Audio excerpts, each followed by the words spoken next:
The morning sun cast long shadows across the naval base as Lieutenant Sarah Chun adjusted her uniform one last time before stepping out of her quarters. At 28, she had worked harder than most of her peers to earn her place among the elite intelligence officers of the Pacific Fleet. Her small frame and quiet demeanor often fooled people into underestimating her, but Sarah had learned to use that to her advantage. The base was buzzing with unusual activity. Ships that normally stayed at sea for months had returned overnight, their crews looking tense and exhausted. Sarah noticed the extra security checkpoints and the way senior officers huddled in urgent conversations. Something big was happening, but, as usual, the junior officers were left in the dark. Sarah made her way to the intelligence briefing room, her heels clicking against the polished floor. She had been working on a classified project for the past 6 months, analyzing communication patterns from a hostile nation that had been making aggressive moves in international waters. Her work had uncovered something significant, something that could change the course of current military operations. As she entered the briefing room, she noticed Admiral Rebecca Morrison standing at the head of the table. Admiral Morrison was a legend in the Navy, known for her sharp mind and unwavering integrity. She had broken through barriers that many thought impossible, becoming the first woman to command the Pacific Fleet. Her presence at this briefing meant that Sarah's findings were being taken seriously at the highest levels. Lieutenant Chun, Admiral Morrison nodded as Sarah took her seat. "I understand you have some important intelligence for us today." Sarah stood and activated the large screen at the front of the room. "Yes, ma'am. Over the past several months, I've been monitoring enemy communications using advanced signal intelligence techniques. 3 weeks ago, I detected an unusual pattern in their encrypted transmissions." The room fell silent as Sarah presented her findings. She had discovered that the enemy was planning a major operation, one that would threaten not just military installations, but civilian populations as well. The attack was scheduled to happen within days, and the target was a major port city that housed over 2 million people. "The encryption they're using is sophisticated," Sarah explained, "but they made a crucial mistake. They've been reusing certain code sequences, and I was able to identify the pattern. Based on my analysis, the attack will come from the sea, using underwater vessels that can avoid detection by standard radar systems." Admiral Morrison leaned forward, studying the data on the screen. "Lieutenant, are you certain about this intelligence? The implications of what you're suggesting would require immediate action from our entire fleet." "I'm confident in my analysis, ma'am. I've double-checked everything, and the pattern is consistent across multiple communication channels. They're planning something unprecedented." The other officers in the room began discussing the logistics of mounting a defense against such an attack. The conversation grew heated as different departments argued about resource allocation and strategic priorities. In the midst of this chaos, Sarah noticed something troubling. Commander James Wesley, the head of counterintelligence, was asking very specific questions about her methods. His inquiries went beyond normal operational security and seemed designed to identify weaknesses in her analysis. When Sarah looked more closely at his behavior, she realized he was taking notes in a way that suggested he was gathering information for someone else. After the briefing, Sarah returned to her office to prepare additional documentation to support her findings. As she worked late into the evening, she couldn't shake the feeling that she was being watched. The base was usually quiet at night, but tonight she heard footsteps in the corridor outside her office at unusual hours. The next morning, Sarah arrived early to continue her work. She had spent the night refining her analysis and had discovered even more evidence supporting her initial findings. The enemy operation was more complex than she had first realized, involving multiple phases that would unfold over several days. As she prepared to present this new information, her computer terminal suddenly went dark. When she tried to log back in, she received an error message indicating that her security clearance had been suspended. Confused and alarmed, she tried calling the IT department, but they told her the order had come from the highest levels and that she should report immediately to the security office. Sarah's heart pounded as she walked across the base to the security building. She had done nothing wrong, and her intelligence was critical to preventing a potential catastrophe. When she arrived at the security office, she found Commander Wesley waiting for her along with 2 military police officers. "Lieutenant Shun," Wesley said coldly, "you're being placed under detention pending a full investigation into potential security violations." "Sir, I don't understand. What security violations?" "My work is completely legitimate and vital to our current operations. You've been accessing classified systems without proper authorization and sharing sensitive information with unauthorized personnel." Sarah felt the blood drain from her face. "That's absolutely false, sir. Every access I've made has been properly logged and authorized, and I haven't shared anything with anyone outside the official chain of command." But Wesley wasn't listening. He nodded to the military police officers, who stepped forward with handcuffs. "Lieutenant Sarah Chun, you're under arrest for violations of the Espionage Act and unauthorized disclosure of classified information." The cold metal of the handcuffs bit into Sarah's wrists as the reality of her situation sank in. She was being arrested for doing her job, for discovering intelligence that could save millions of lives. As the MPs led her away, she caught sight of Wesley making a phone call, speaking in hushed tones to someone on the other end. The detention facility was a stark, windowless building on the far side of the base. Sarah was processed like any other prisoner, forced to surrender her personal belongings and submit to a thorough search. They gave her a plain gray uniform and led her to a small cell with a narrow cot and a single fluorescent light. As she sat on the hard mattress, Sarah tried to make sense of what was happening. Her arrest didn't make sense from an operational standpoint. If there were really concerns about her clearance or her methods, the proper procedure would have been to suspend her access and conduct a quiet investigation. Arresting her publicly and dramatically suggested that someone wanted to discredit her findings entirely. Hours passed before anyone came to see her.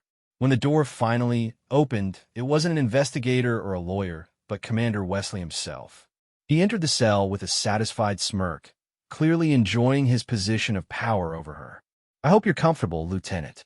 You're going to be here for quite a while." "Commander, you know this is wrong. My intelligence is legitimate, and people are going to die if we don't act on it." Wesley laughed coldly. "Your intelligence? You mean your fantasy about underwater attacks and secret enemy operations? Nobody believes that nonsense." "It's not nonsense, and you know it. The patterns are clear. The encryption analysis is solid. What's really happening here, Commander? Why are you trying to bury this intelligence?" Wesley's expression darkened. "You've always been too curious for your own good, Sean. Some secrets are better left buried." After he left, Sarah spent the rest of the day in solitude, trying to figure out how to prove her innocence and get her intelligence back into the right hands. She knew that every hour of delay brought the enemy operation closer to execution. Somewhere out there, hostile forces were moving into position to carry out an attack that could devastate an entire city. The next morning brought a new visitor. Captain Maria Santos, the base's judge advocate, arrived with a thick folder of documents.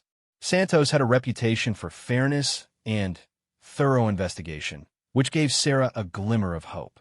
"Lieutenant Shun, I'm here to discuss the charges against you and your legal options. I have to tell you, the evidence being presented by counterintelligence is quite serious." Sarah leaned forward eagerly. "Captain, what evidence? I've done nothing wrong. My work is completely legitimate." Santos opened her folder and began reading. "According to Commander Wesley's report, you've been accessing classified databases without proper authorization, using intelligence-gathering methods that weren't approved by your superiors, and potentially sharing sensitive information with foreign contacts." "None of that is true, Captain. Every database access I've made is logged and can be verified.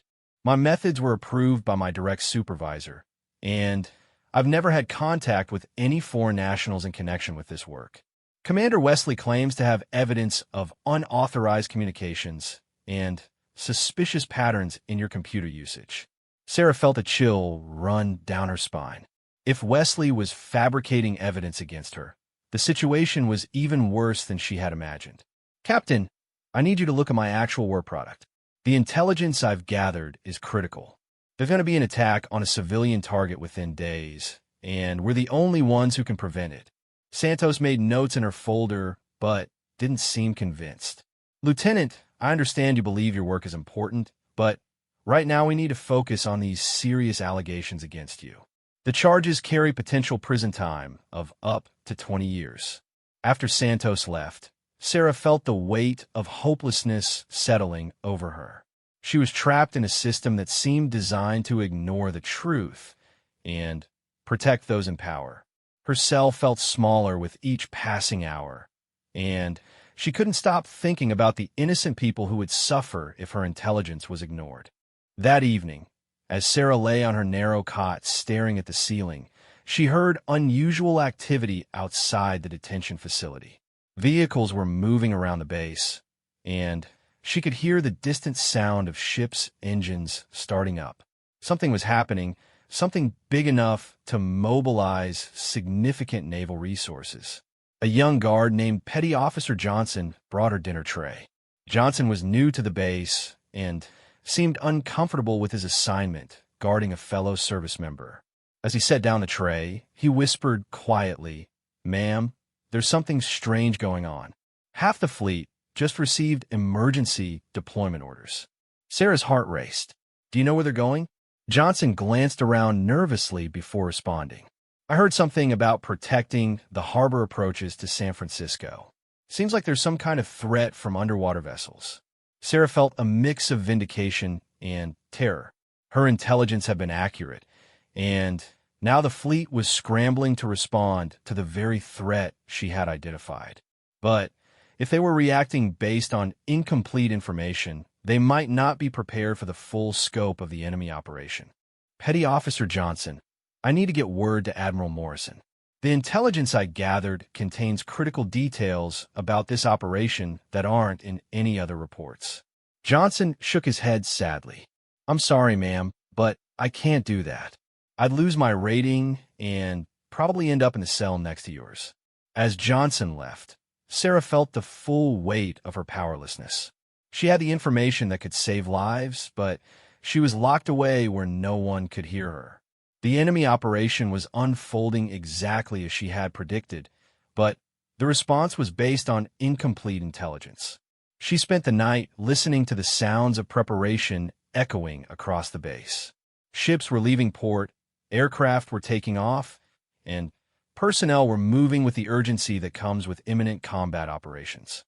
Sarah knew that brave sailors and Marines were heading into danger without the full picture of what they would face. The irony wasn't lost on her. She had dedicated her career to protecting her country and her fellow service members, and now she was being silenced at the moment when her work was most crucial. The enemy had found a way to neutralize her without firing a shot, simply by exploiting the bureaucracy and personal ambitions within her own organization. As dawn approached, Sarah made a decision. She couldn't wait for the system to vindicate her or for someone else to discover the truth. Too many lives were at stake.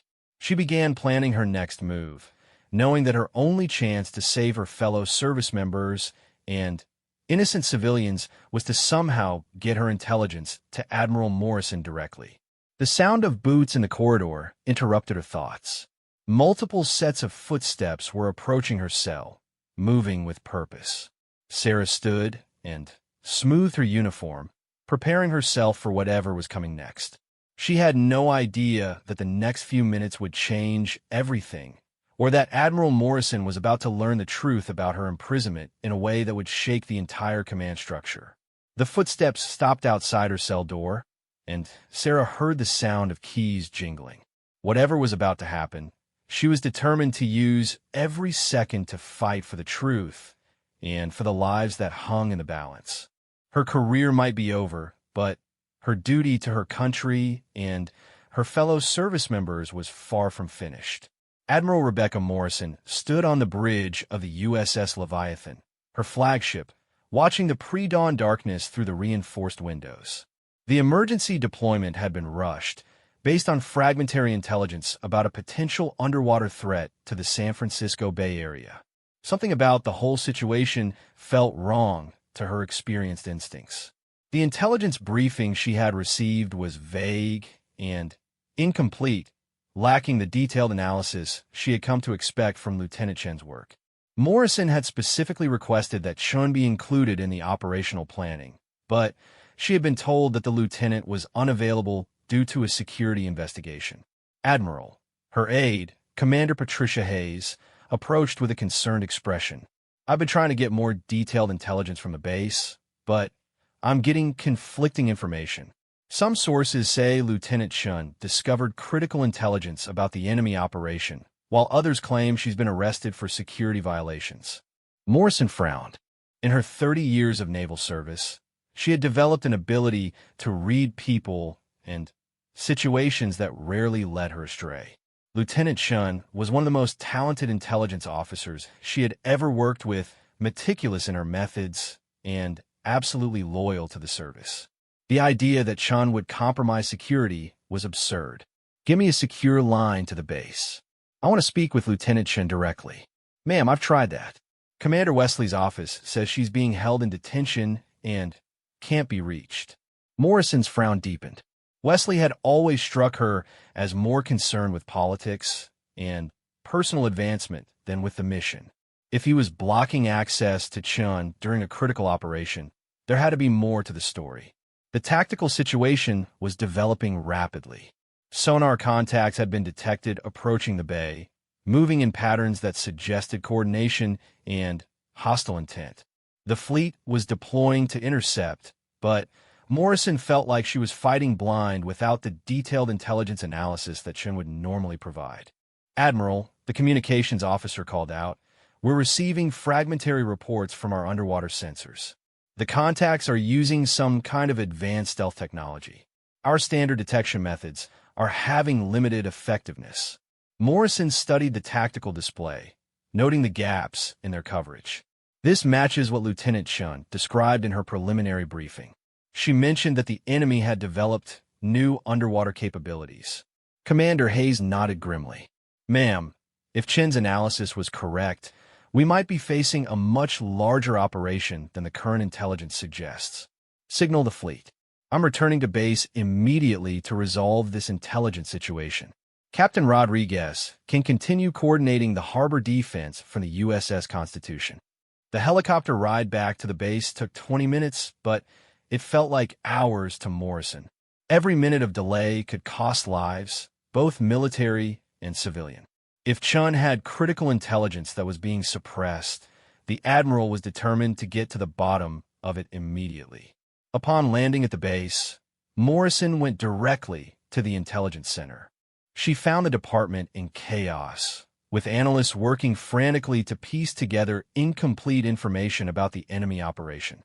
The contrast with Chen's usually well-organized section was stark. Where is Lieutenant Chun?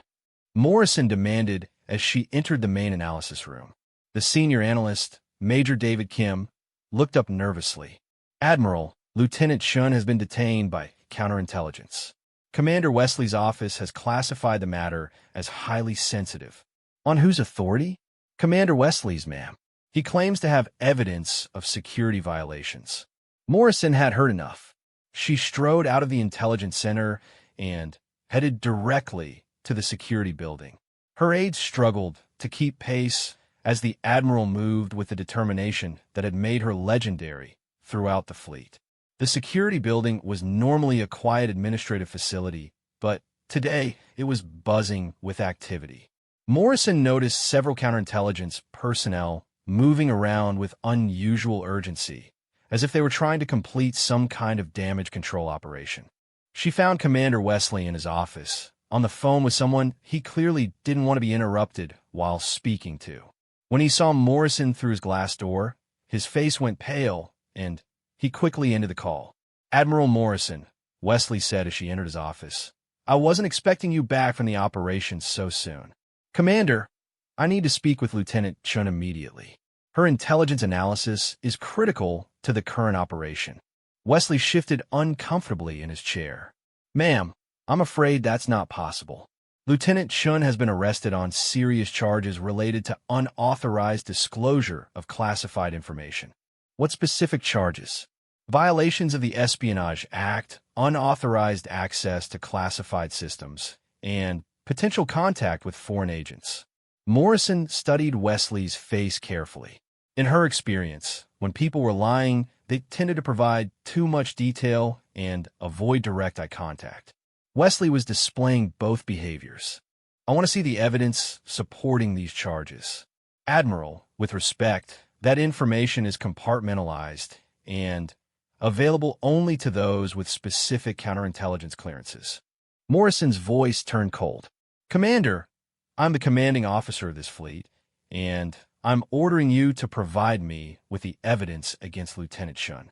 Right now, Wesley realized he was cornered, but made one final attempt to maintain his position. Ma'am, I understand your concern, but this matter falls under the jurisdiction of naval counterintelligence. I don't have the authority to share ongoing investigation details. Morrison had reached the end of her patience. Commander Wesley, you are relieved of your current duties pending a full review of this situation. You will immediately provide me with all files related to Lieutenant Chen's case, and you will arrange for her immediate release to my custody. Admiral, I protest this action. You don't have the authority to interfere with a counterintelligence investigation. Morrison stepped closer to Wesley's desk, her voice dropping to a dangerous whisper. Commander, I have the authority to do whatever is necessary to protect this fleet and complete our mission. Right now, you are impeding both objectives. You can cooperate voluntarily, or I can have you placed under arrest for obstruction of military operations during wartime. Wesley's confident facade cracked completely. He knew that Morrison had the reputation and political connections to back up her threats. Reluctantly, he opened his safe and pulled out a thick folder labeled with Chen's name and security classification markings. Morrison took the folder and began reading immediately. What she found confirmed her worst suspicions. The evidence against Chun was circumstantial at best and appeared to be deliberately misinterpreted to suggest wrongdoing where none existed. The unauthorized access claims were based on Chun following normal intelligence gathering procedures. The foreign contact allegations were completely fabricated. This is disgraceful, Commander. This evidence wouldn't stand up to 5 minutes of objective review. Wesley tried one final defense. Admiral, Lieutenant Chun was getting too close to sensitive information that could compromise ongoing operations. What operations? The only operation I'm aware of is the defense against the attack that she identified. Wesley realized he had said too much. His face went white as he understood that he had essentially admitted to suppressing critical intelligence for reasons that had nothing to do with security. Morrison called for the military police and had Wesley placed under immediate detention. Then, she headed directly to the detention facility to find Chun. As she walked across the base, her mind raced through the implications of what she had discovered. If Chen's intelligence was being suppressed, the current defensive operations might be inadequate to counter the full threat. The detention facility guard recognized Admiral Morrison immediately and snapped to attention. Ma'am, I wasn't expecting. Where is Lieutenant Chun? Cell block C, ma'am. Do you need an escort? Morrison didn't wait for formalities. She walked directly to the cell block and found Chun sitting on a narrow cot, still in the gray detention uniform. When Chun looked up and saw the Admiral, her expression changed from despair to hope. Admiral Morrison, thank God. I have critical intelligence about the operation that's currently underway. Morrison studied Chen's face and saw the same dedication and competence that had impressed her in previous briefings. There is no sign of the deception or instability that would characterize someone guilty of the charges against her. Lieutenant, tell me what you discovered. Chun stood and began speaking rapidly, pouring out the details of her analysis that had been suppressed. Admiral, the attack is much more complex than the preliminary reports suggest. It's not just underwater vessels threatening the harbor. They're planning a coordinated assault using multiple attack vectors. Explain. The underwater component is designed to disable our harbor defenses and create chaos. But the real attack will come from above. They have aircraft carriers positioned beyond our normal patrol range, and they're planning to launch airstrikes while our fleet is focused on the underwater threat. Morrison felt her blood run cold. If Chun was correct, the current deployment had positioned the fleet exactly where the enemy wanted it, focused on defending against one threat while being vulnerable to another. What else? The timing is critical. They're planning to launch the air assault at dawn, when our combat air patrols are transitioning shifts and our radar coverage has natural gaps. They've been studying our patrol patterns for months. Morrison immediately understood the tactical implications. The fleet was in the worst possible position to defend against a coordinated air and sea assault. They needed to reposition immediately, but that would leave the harbor vulnerable to the underwater threat. Lieutenant, I need to ask you directly. Are you absolutely certain about this intelligence? Chun looked Morrison directly in the eyes. Admiral, I stake my career and my life on the accuracy of this analysis. The enemy has planned this operation to exploit our standard defensive procedures. They're counting on us to react exactly the way we have. Morrison made her decision. She unlocked Chen's cell personally and spoke with the quiet authority that had made her one of the most respected officers in the Navy. Lieutenant Chun, you are hereby released and restored to full duty.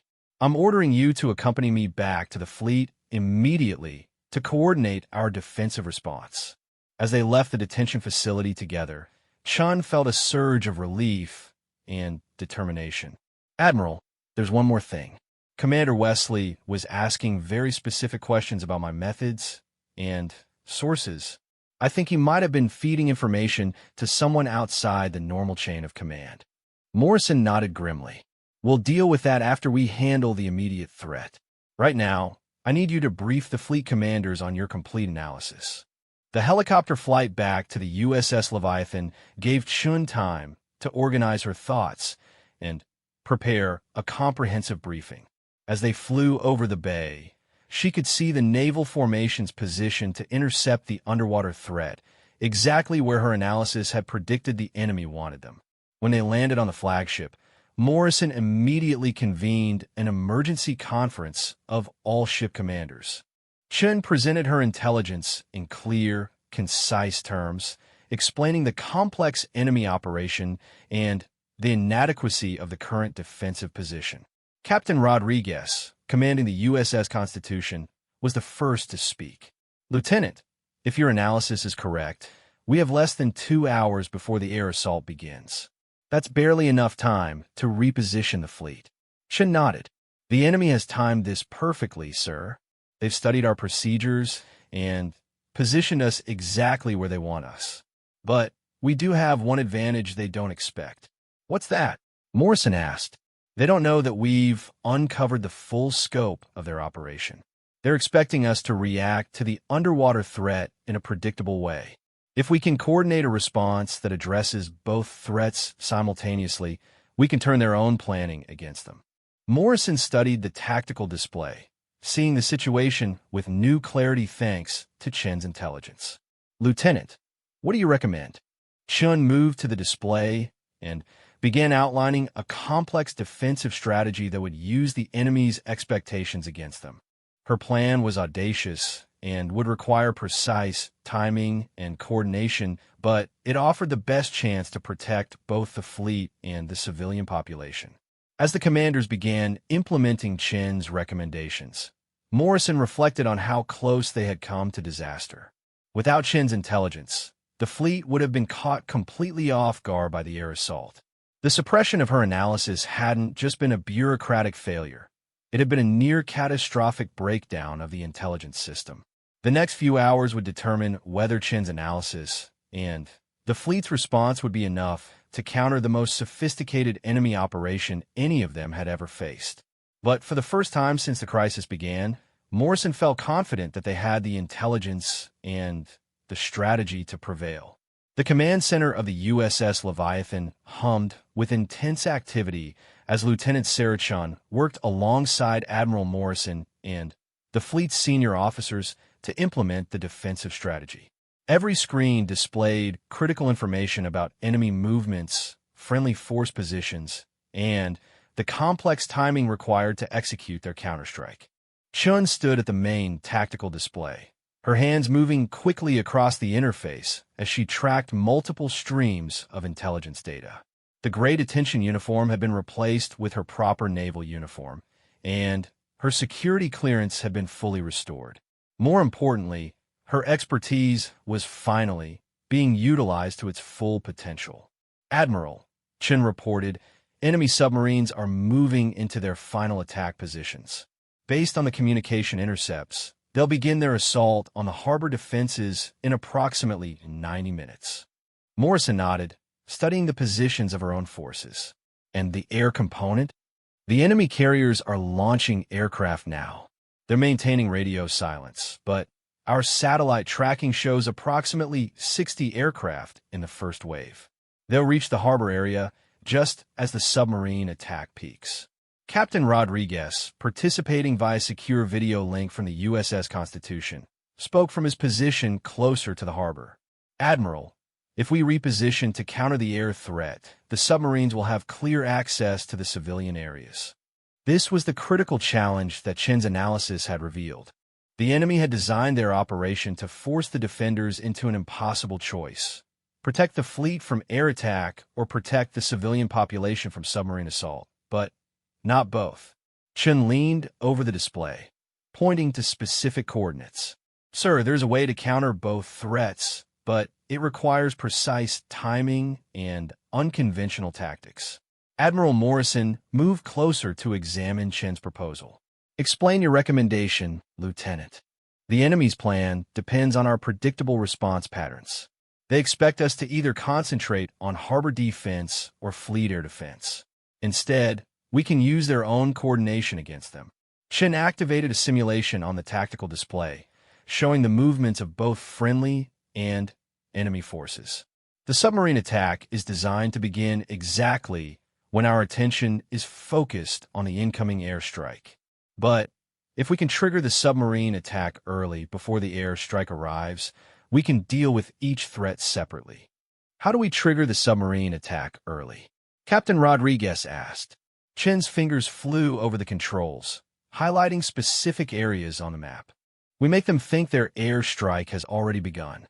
If we launch our own aircraft and create electronic signatures that mimic their expected air assault, the submarine commanders will initiate their attack prematurely. Morrison studied the proposal carefully. It was exactly the kind of innovative thinking that had made Chun such a valuable intelligence officer. What are the risks? The main risk is timing, Admiral. If our deception is detected too early, the enemy will simply wait and proceed with their original plan. But if we can maintain the deception for 30 minutes, we can deal with the submarines before the real airstrike arrives. The Admiral made her decision with the confidence that had carried her through decades of challenging operations. Execute Lieutenant Chin's plan. Signal all commands to begin implementation immediately. The next hour passed in a blur of coordinated activity. Chun found herself at the center of the most complex naval operation she had ever been involved in.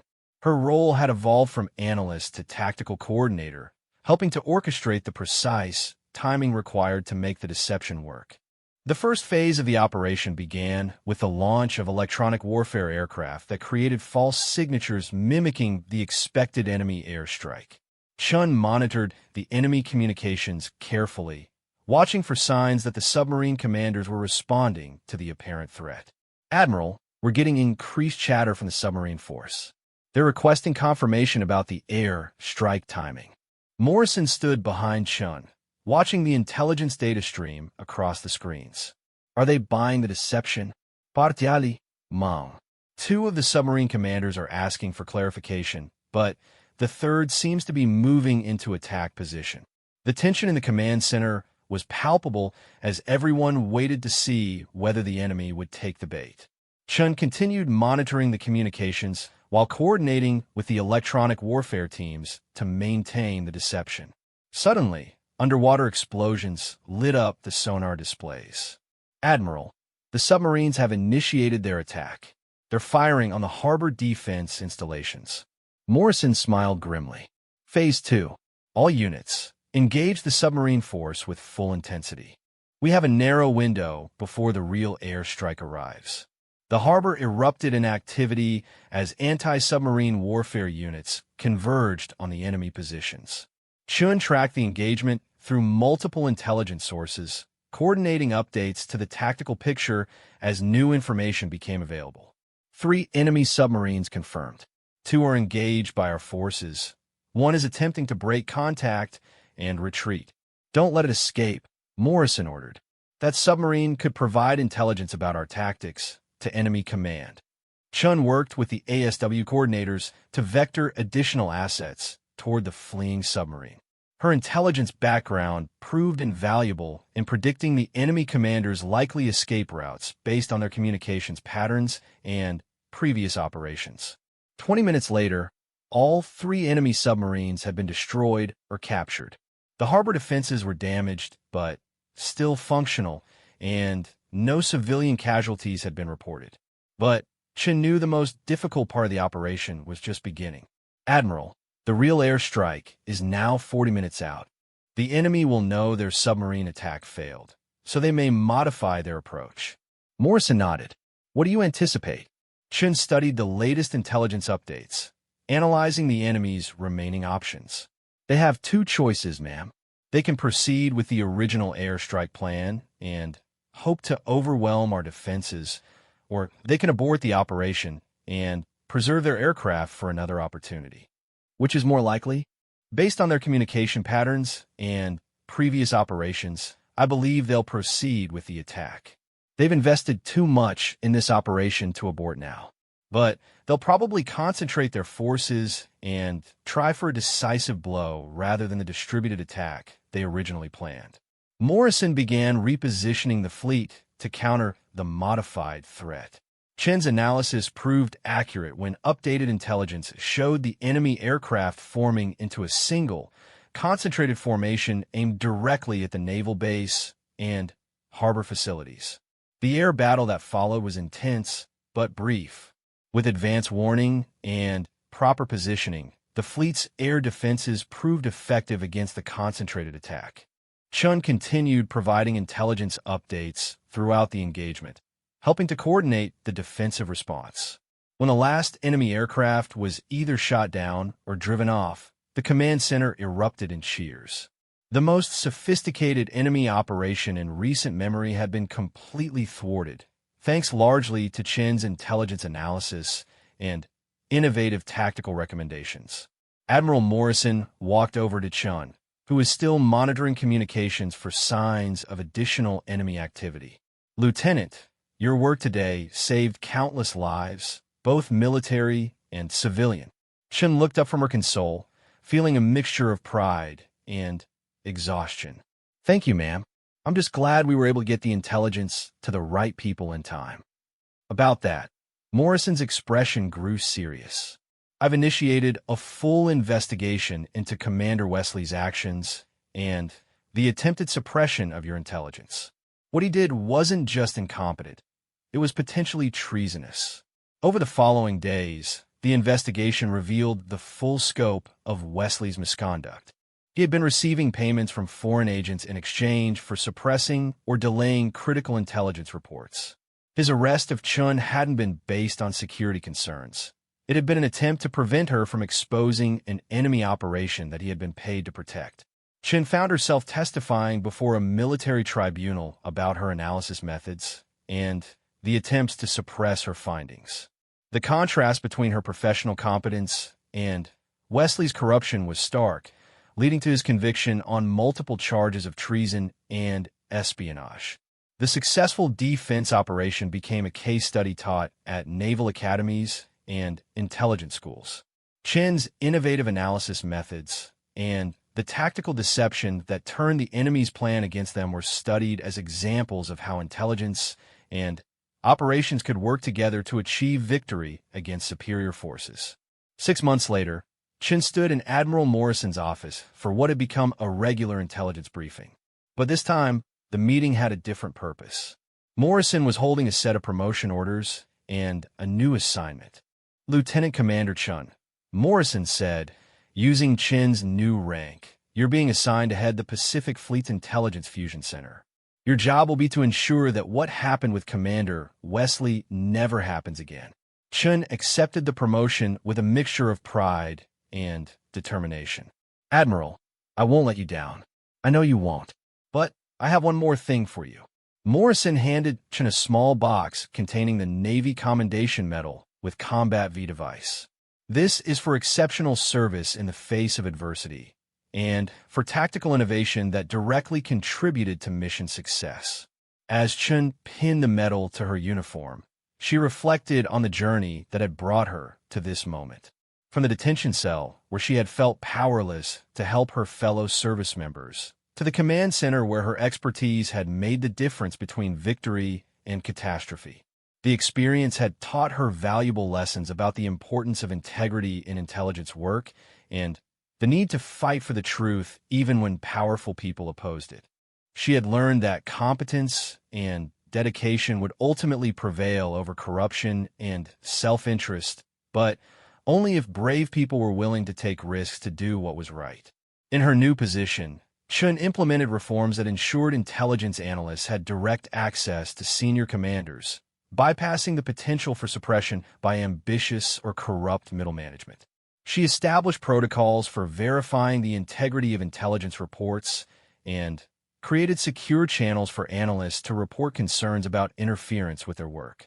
Admiral Morrison, meanwhile, was promoted to command all Pacific naval operations, partly in recognition of her handling of the crisis and her support for innovative intelligence work. She and Chen maintained a professional relationship built on mutual respect and shared commitment to excellence. The enemy nation that had planned the failed operation never attempted another assault on such a scale. The complete failure of their sophisticated plan, combined with the capture of key intelligence assets, convinced them that their strategic approach was fundamentally flawed. Years later, when Chen had risen to become the youngest admiral in the Pacific Fleet, she would often tell junior officers about the importance of speaking truth to power and fighting for what they believed in.